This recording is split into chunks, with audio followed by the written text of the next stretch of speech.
Daily ನ್ಯೂಸ್ಗೆ ಸ್ವಾಗತ.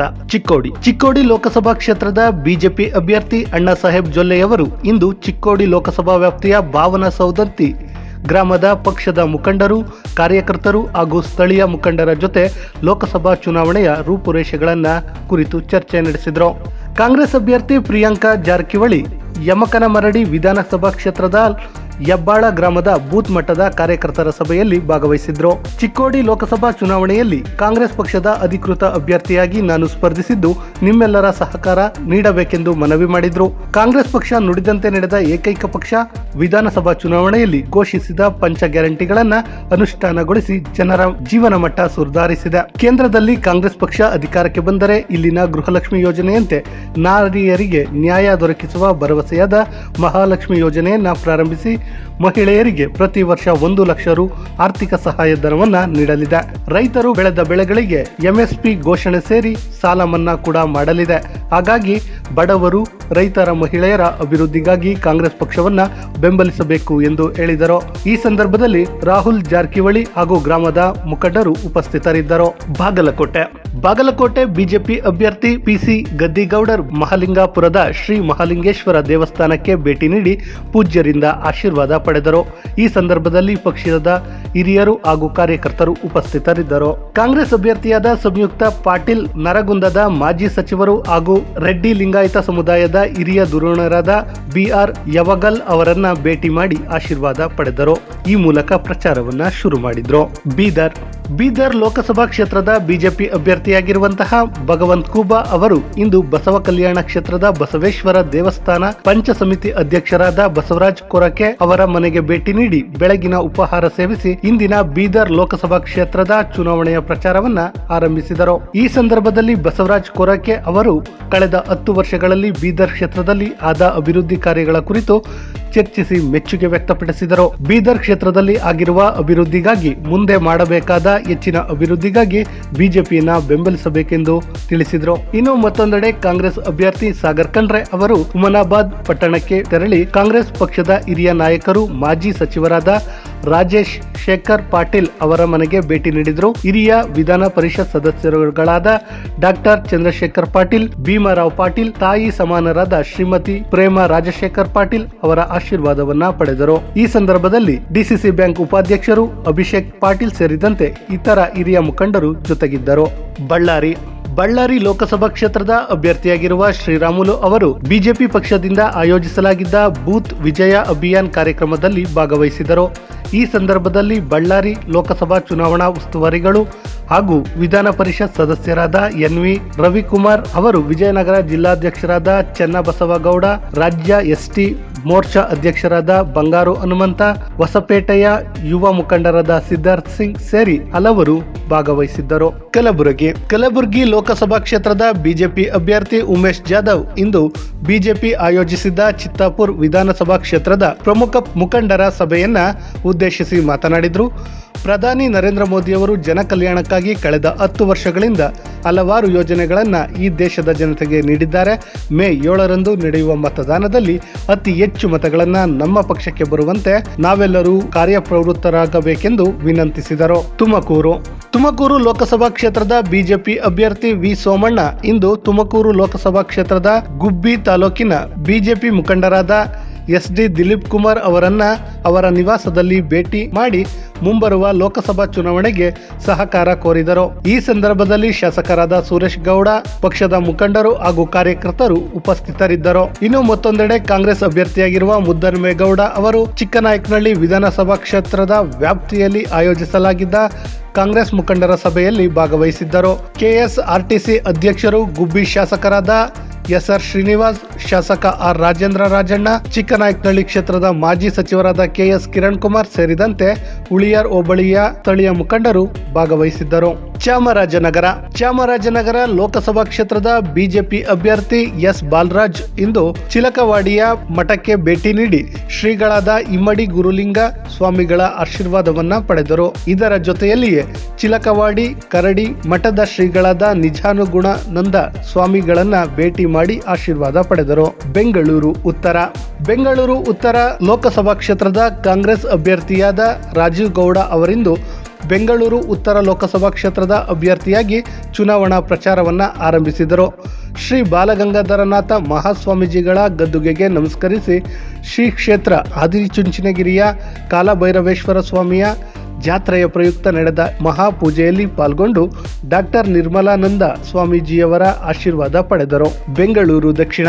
ಪ್ರಜಾಪ್ರಭುತ್ವದಲ್ಲಿ ಮತದಾನ ಅತ್ಯಂತ ಮಹತ್ವದ ಕಾರ್ಯ. ಮತದಾನ ಮಾಡಲೇಬೇಕೆಂಬ ಆಸೆಯನ್ನೊತ್ತು ದೂರದ ದೇಶಗಳಿಂದ ಬೇರೆ ಬೇರೆ ಪ್ರದೇಶಗಳಿಂದ ಬರುವ ಎಷ್ಟೋ ಜನರ ಬಿಜೆಪಿ ಬೆಂಬಲಿಗರ ಹೆಸರುಗಳು ಮತದಾರ ಪಟ್ಟಿಯಿಂದ ಅನಗತ್ಯವಾಗಿ ತೆಗೆದುಹಾಕುವ ಕಾರ್ಯ ನಡೆಯುತ್ತಿರುವ ಕುರಿತು ನಮ್ಮ ಗಮನಕ್ಕೆ ಬಂದಿರುತ್ತದೆ.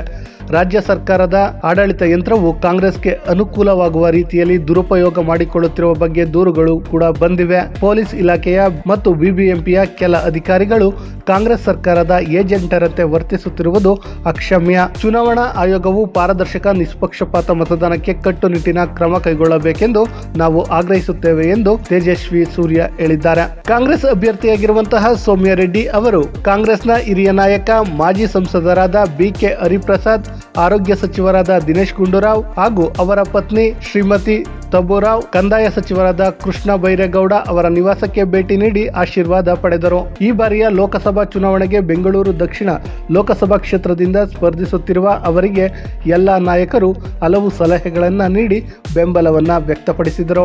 ಬೆಂಗಳೂರು ಕೇಂದ್ರ. ಬೆಂಗಳೂರು ಕೇಂದ್ರದ ಬಿಜೆಪಿ ಅಭ್ಯರ್ಥಿಯಾಗಿರುವ ಪಿಸಿ ಮೋಹನ್ ಇಂದು ಲೋಕಸಭಾ ಚುನಾವಣೆಯ 2024ರ ಪ್ರಯುಕ್ತ ಬೆಂಗಳೂರು ಪೂರ್ವ ತಾಲೂಕಿನ ಚಾಮುಂಡೇಶ್ವರಿ ಒಕ್ಕಲಿಗರ ಸಂಘಕ್ಕೆ ಭೇಟಿ ನೀಡಿ ಸಂಘದ ಪದಾಧಿಕಾರಿಗಳೊಂದಿಗೆ ಸಮಾಲೋಚನೆ ನಡೆಸಿ ಬೆಂಬಲ ಕೋರಿದರು. ಕಾಂಗ್ರೆಸ್ ಅಭ್ಯರ್ಥಿಯಾಗಿರುವಂತಹ ಮನ್ಸೂರ್ ಅಲಿ ಖಾನ್ ರವರು ನಿರ್ಮಲಾನಂದ ಸ್ವಾಮೀಜಿಯವರನ್ನ ಭೇಟಿಯಾಗಿ ಅಲ್ಲಿಂದಲೇ ತಮ್ಮ ಪ್ರಚಾರವನ್ನ ಆರಂಭಿಸಿದರು. ಬೆಂಗಳೂರು ಗ್ರಾಮಾಂತರ. ಬೆಂಗಳೂರು ಗ್ರಾಮಾಂತರದ ಬಿಜೆಪಿ ಅಭ್ಯರ್ಥಿಯಾಗಿರುವಂತಹ ಸಿಎನ್ ಮಂಜುನಾಥ್ ರವರಿಂದು ಬೆಂಗಳೂರು ಗ್ರಾಮಾಂತರದ ಲೋಕಸಭಾ ಕ್ಷೇತ್ರ ವ್ಯಾಪ್ತಿಯ ಬೆಂಗಳೂರು ದಕ್ಷಿಣ ವಿಧಾನಸಭಾ ಕ್ಷೇತ್ರದ ಅಂಜನಾಪುರ ವಾರ್ಡ್ ಜನತೆಯನ್ನ ಭೇಟಿಯಾಗಿ ಮತಯಾಚನೆ ಮಾಡಿದರು. ಎಲ್ಲೆಡೆ ಬಿಜೆಪಿ ಜೆಡಿಎಸ್ ಮೈತ್ರಿಕೂಟದ ಪರವಾದ ಮಾತು ಕೇಳಿ ಬರ್ತಿದೆ. ತಮ್ಮೆಲ್ಲರ ಬೆಂಬಲಕ್ಕೆ ನಾನು ಆಭಾರಿಯಾಗಿದ್ದೇನೆ ಎಂದರು.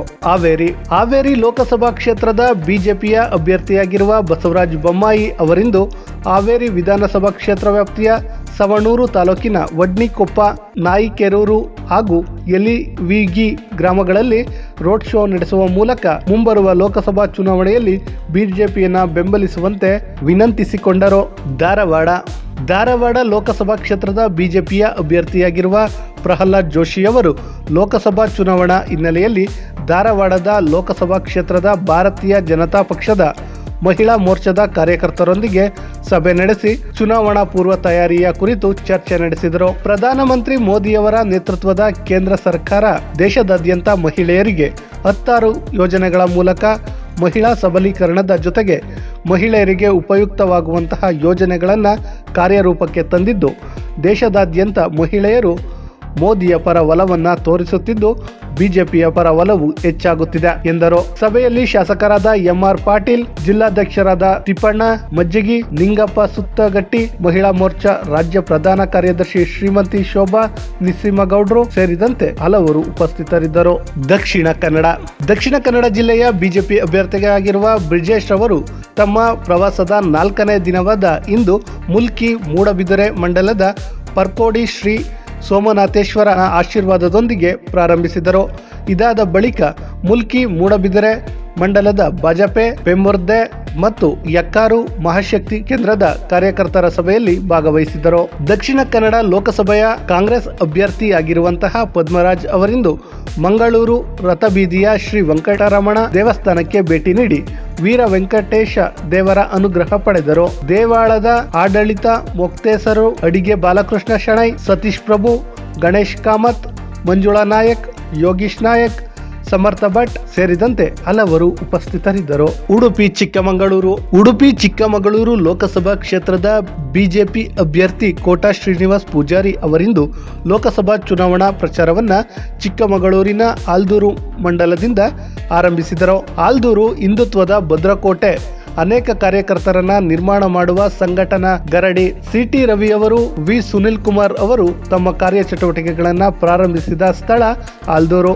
ಇಂತಹ ಸ್ಥಳದ ಕಾರ್ಯಕರ್ತರನ್ನ ಉದ್ದೇಶಿಸಿ ಮಾತನಾಡುತ್ತಿರುವುದು ನನ್ನ ಸೌಭಾಗ್ಯ ಎಂದರು. ಈ ಸಂದರ್ಭದಲ್ಲಿ ರಾಷ್ಟ್ರೀಯ ನಾಯಕರಾದ ಸಿಟಿ ರವಿ, ವಿಧಾನ ಪರಿಷತ್ ಉಪಸಭಾಪತಿ ಎಂಕೆ ಪ್ರಾಣೇಶ್, ಜಿಲ್ಲಾ ಅಧ್ಯಕ್ಷರಾದ ದೇವರಾಜ್ ಶೆಟ್ಟಿ ಹಾಗೂ ಜಿಲ್ಲಾ ನಾಯಕರು ಉಪಸ್ಥಿತರಿದ್ದರು. ಶಿವಮೊಗ್ಗ ಲೋಕಸಭಾ ಕ್ಷೇತ್ರದ ಬಿಜೆಪಿ ಅಭ್ಯರ್ಥಿಯಾದ BY ರಾಘವೇಂದ್ರ ಅವರು ಪ್ರಧಾನಿ ನರೇಂದ್ರ ಮೋದಿಯವರ 3ನೇ ಅವಧಿಗೆ ಮತ್ತೊಮ್ಮೆ ದೇಶದ ಚುಕ್ಕಾಣಿ ಹಿಡಿಯಲು ಹಾಗೂ 4ನೇ ಅವಧಿಗೆ ಶಿವಮೊಗ್ಗ ಲೋಕಸಭಾ ಕ್ಷೇತ್ರದಿಂದ ಸದಸ್ಯರಾಗಿ ಆಯ್ಕೆಯಾಗಲು ಶಿವಮೊಗ್ಗ ಜಿಲ್ಲಾ ಜಂಗಮ ಮಹಿಳಾ ಸಮಾಜದ ವತಿಯಿಂದ ವಿನೋಬ ನಗರದ ಶಿವಾಲಯ ದೇವಸ್ಥಾನದಲ್ಲಿ ಇಂದು ಏರ್ಪಡಿಸಿದ್ದ ರುದ್ರಾಭಿಷೇಕ ಪೂಜೆಯಲ್ಲಿ ದಂಪತಿ ಸಮೇತ ಪಾಲ್ಗೊಂಡು ದೇವರಲ್ಲಿ ವಿಶೇಷವಾಗಿ ಪ್ರಾರ್ಥಿಸಿದರು. ಈ ಸಂದರ್ಭದಲ್ಲಿ ಜಿಲ್ಲಾ ಜಂಗಮ ಸಮಾಜದ ಅಧ್ಯಕ್ಷರಾದ ಶ್ರೀಮತಿ ಸುಜಯ್ಯ ಪ್ರಸಾದ್, ಕಾರ್ಯದರ್ಶಿಗಳಾದ ಶೈಲಜಾ, ನಗರದ ಜಂಗಮ ಸಮಾಜದ ಅಧ್ಯಕ್ಷರಾದ ಶ್ರೀಮತಿ ಗಿರಿಜಮ್ಮ ಸೇರಿದಂತೆ ಇನ್ನು ಅನೇಕ ಪ್ರಮುಖರು ಉಪಸ್ಥಿತರಿದ್ದರು. ಶಿವಮೊಗ್ಗದ ಕಾಂಗ್ರೆಸ್ ಅಭ್ಯರ್ಥಿಯಾಗಿರುವ ಗೀತಾ ಶಿವರಾಜ್ ಕುಮಾರ್ ನಿನ್ನೆ ಉಡುಪಿಯ ಬೈಂದೂರು ತಾಲೂಕಿನ ತಾಸ್ರಿ ಗ್ರಾಮದ ಅಪ್ಪಣ್ಣಯ್ಯ ಸಭಾಭವನದಲ್ಲಿ ವಾಟ್ಸೆ ಮತ್ತು ಬೈಂದೂರು ಬ್ಲಾಕ್ ಕಾಂಗ್ರೆಸ್ ವತಿಯಿಂದ ಆಯೋಜಿಸಿದ್ದ ಕಾರ್ಯಕರ್ತರ ಸಭೆಯಲ್ಲಿ ಪಾಲ್ಗೊಂಡು ಮಾತನಾಡಿ ಬೆಂಬಲ ಕೋರಿ ಆಶೀರ್ವಾದವನ್ನ ಪಡೆದರು. ಹಾಸನ ಲೋಕಸಭಾ ಕ್ಷೇತ್ರದ ಮೈತ್ರಿ ಅಭ್ಯರ್ಥಿಯಾಗಿರುವ ಪ್ರಜ್ವಲ್ ರೇವಣ್ಣ ಇಂದು ಹೊಳೆನರಸೀಪುರ ಕ್ಷೇತ್ರದ ಮೂಡಲ ಇಪ್ಪೆಯ ಚೆನ್ನಕೇಶವ ಸ್ವಾಮಿಗೆ ಪೂಜೆ ಸಲ್ಲಿಸುವ ಮೂಲಕ ಚುನಾವಣಾ ಪ್ರಚಾರ ಕಾರ್ಯವನ್ನ ಕೈಗೊಂಡರು. ಮೂಡಲ ಇಪ್ಪೆ, ಜಕ್ಕವಳ್ಳಿ ಕೊಪ್ಪಲು, ಹುಲಿವಾಲ, ಮೂಲೆಕಾಳೇನಹಳ್ಳಿ ಗ್ರಾಮಗಳಿಗೆ ಭೇಟಿ ನೀಡಿ ಮತದಾರರನ್ನ ಸಂಪರ್ಕಿಸಿ ಚುನಾವಣೆಯಲ್ಲಿ ಆಶೀರ್ವದಿಸುವಂತೆ ಮನವಿ ಮಾಡಿದರು. ಈ ಸಂದರ್ಭದಲ್ಲಿ ಮಾಜಿ ಸಚಿವರು, ಹೊಳೆನರಸೀಪುರದ ಶಾಸಕರಾದ HD ರೇವಣ್ಣನವರು, ವಿಧಾನ ಪರಿಷತ್ ಸದಸ್ಯರಾದ ಸೂರಜ್ ರೇವಣ್ಣನವರು, ಶ್ರೀಮತಿ ಭವಾನಿ ರೇವಣ್ಣನವರು ಹಾಗೂ JDS ಮುಖಂಡರು ಹಾಗೂ ಕಾರ್ಯಕರ್ತರು ಉಪಸ್ಥಿತರಿದ್ದರು. ಚಿತ್ರದುರ್ಗದ ಕಾಂಗ್ರೆಸ್ ಪಕ್ಷದ ಹಿರಿಯ ನಾಯಕರು ಹಾಗೂ ಶಿರಾ ಲೋಕಸಭಾ ಕ್ಷೇತ್ರದ ಜನಪ್ರಿಯ ಶಾಸಕರು ಹಾಗೂ ದೆಹಲಿಯ ವಿಶೇಷ ಪ್ರತಿನಿಧಿಗಳು TB ಜಯಚಂದ್ರ ಅವರನ್ನ ಚಿತ್ರದುರ್ಗದ ಕಾಂಗ್ರೆಸ್ ಅಭ್ಯರ್ಥಿಯಾಗಿರುವಂತಹ TB ಚಂದ್ರಪ್ಪರವರು ಭೇಟಿ ಮಾಡಿ ಲೋಕಸಭಾ ಚುನಾವಣೆಗೆ ಸಂಬಂಧಿಸಿದ ಹಲವು ಕಾರ್ಯತಂತ್ರಗಳ ಕುರಿತು ಚರ್ಚೆ ನಡೆಸಿದರು. ಈ ವೇಳೆ ಶುಭ ಕೋರಿದ ಅವರು ಜಯಶಾಲಿಯಾಗಿ ಸಂಸತ್ ಪ್ರವೇಶಿಸಲು ಹಾರೈಸಿದರು. ಉತ್ತರ ಕನ್ನಡ ಲೋಕಸಭಾ ಕ್ಷೇತ್ರದ ಕಾಂಗ್ರೆಸ್ ಅಭ್ಯರ್ಥಿ ಅಂಜಲಿ ನಿಂಬಾಳ್ಕರ್ ಅವರು ತಮ್ಮ ಲೋಕಸಭಾ ಸ್ಪರ್ಧೆಗೆ ಬೆಂಬಲ ಸೂಚಿಸಿ ನನಗೆ ಶುಭ ಹಾರೈಸಿ ಸನ್ಮಾನಿಸಿದ ಕರ್ನಾಟಕ ಕ್ಷತ್ರಿಯ ಮರಾಠ ಪರಿಷತ್ನ ಅಧ್ಯಕ್ಷರಾದ ಸುರೇಶ್ ರಾವ್ ಸಾಟೆ ಮತ್ತು ವಿಧಾನ ಪರಿಷತ್ನ ಇತರೆ ಸದಸ್ಯರಿಗೆ ವಂದನೆ ಸಲ್ಲಿಸಿದರು. ಜನ ಪ್ರತಿದಿನ ಟೈಮ್ ಸರಿಯಾಗಿ ಊಟ ಮಾಡ್ತಾರೋ ಬಿಡ್ತಾರೋ, ಆದರೆ ಪೊಲಿಟಿಕಲ್ ಟ್ರೆಂಡ್ ಏನಿದೆ ಅಂತ ಪ್ರತಿದಿನ ಪ್ರತಿ ಕ್ಷಣ ಕಾಯ್ತಿರ್ತಾರೆ. ಕರ್ನಾಟಕದ ಅಖಾಡದಲ್ಲಿ ಯಾವ ಅಭ್ಯರ್ಥಿ ಅಬ್ಬರಿಸಿದ್ರು ಮತ್ಯಾವ ಅಭ್ಯರ್ಥಿ ತತ್ತರಿಸಿದ್ರು ಅಂತ ನೋಡೋಕೆ ಕಾತರದಿಂದ ಕಾಯ್ತಿರ್ತಾರೆ. 28 ಕ್ಷೇತ್ರಗಳ ಪ್ರತಿದಿನದ ಪಬ್ಲಿಕ್ ಪಲ್ಸ್ ಏನು, ಪ್ರಚಾರದಲ್ಲಿ ಯಾರ ಮುಂದೆ ಯಾರ ಹಿಂದೆ ಎಲ್ಲ ಮಾಹಿತಿಯನ್ನು ನಾವು ಕೊಡ್ತೇವೆ. ಕರ್ನಾಟಕ ಕುರುಕ್ಷೇತ್ರ 28 ಕ್ಷೇತ್ರಗಳ ಡೈಲಿ ನ್ಯೂಸ್ ಪ್ರತಿದಿನ ರಾತ್ರಿ 8 ಗಂಟೆಗೆ ಯೂಟ್ಯೂಬ್ನಲ್ಲಿ ಕರ್ನಾಟಕ ಟಿವಿ ಅಂತ ಸರ್ಚ್ ಮಾಡಿ, ನಂತರ ನಮ್ಮ ಕರ್ನಾಟಕ ಟಿವಿ ಸಬ್ಸ್ಕ್ರೈಬ್ ಮಾಡಿ. ಸಬ್ಸ್ಕ್ರೈಬ್ ಆದಮೇಲೆ ನಿಮಗೆ ಹೋಮ್ ಪೇಜ್ ಬಂದರೆ ಕಮ್ಯುನಿಟಿ ಅನ್ನೋ ಆಪ್ಷನ್ ಸಿಗುತ್ತೆ. ಈ ಕಮ್ಯುನಿಟಿ ಆಪ್ಷನ್ ಕ್ಲಿಕ್ ಮಾಡಿದ್ರೆ ನಿಮ್ಮ ಕೆಳಗಡೆ 28 ಲೋಕಸಭಾ ಕ್ಷೇತ್ರಗಳ ಒಂದು ಪೋಲ್ ಕ್ರಿಯೇಟ್ ಮಾಡಲಾಗಿದೆ. ನೀವು ಹೋಗಿ 28 ಕ್ಷೇತ್ರಗಳಲ್ಲಿ ಯಾರು ಗೆಲ್ತಾರೆ, ಯಾರು ಗೆಲ್ಲಬೇಕು, ನಿಮ್ಮ ಸಪೋರ್ಟ್ ಯಾರಿಗೆ ಅಂತ ಅಲ್ಲಿ ನೀವು ಕ್ಲಿಕ್ ಮಾಡ್ಬೋದು, ಅಂದರೆ ವೋಟ್ ಮಾಡ್ಬೋದು. ಇಲ್ಲೇನು ವೋಟಿಂಗ್ ಆಗುತ್ತೆ ನಾವು ಪ್ರತಿದಿನ ನಾವು ನ್ಯೂಸಲ್ಲಿ ನಿಮಗೆ ಅಪ್ಡೇಟ್ ಮಾಡ್ತಿರ್ತೀವಿ. ಇದು ಮತದಾನದ ದಿನದವರೆಗೂ ಕೂಡ ಈ ಪೋಲಿಂಗ್ ಓಪನ್ ಇರುತ್ತೆ.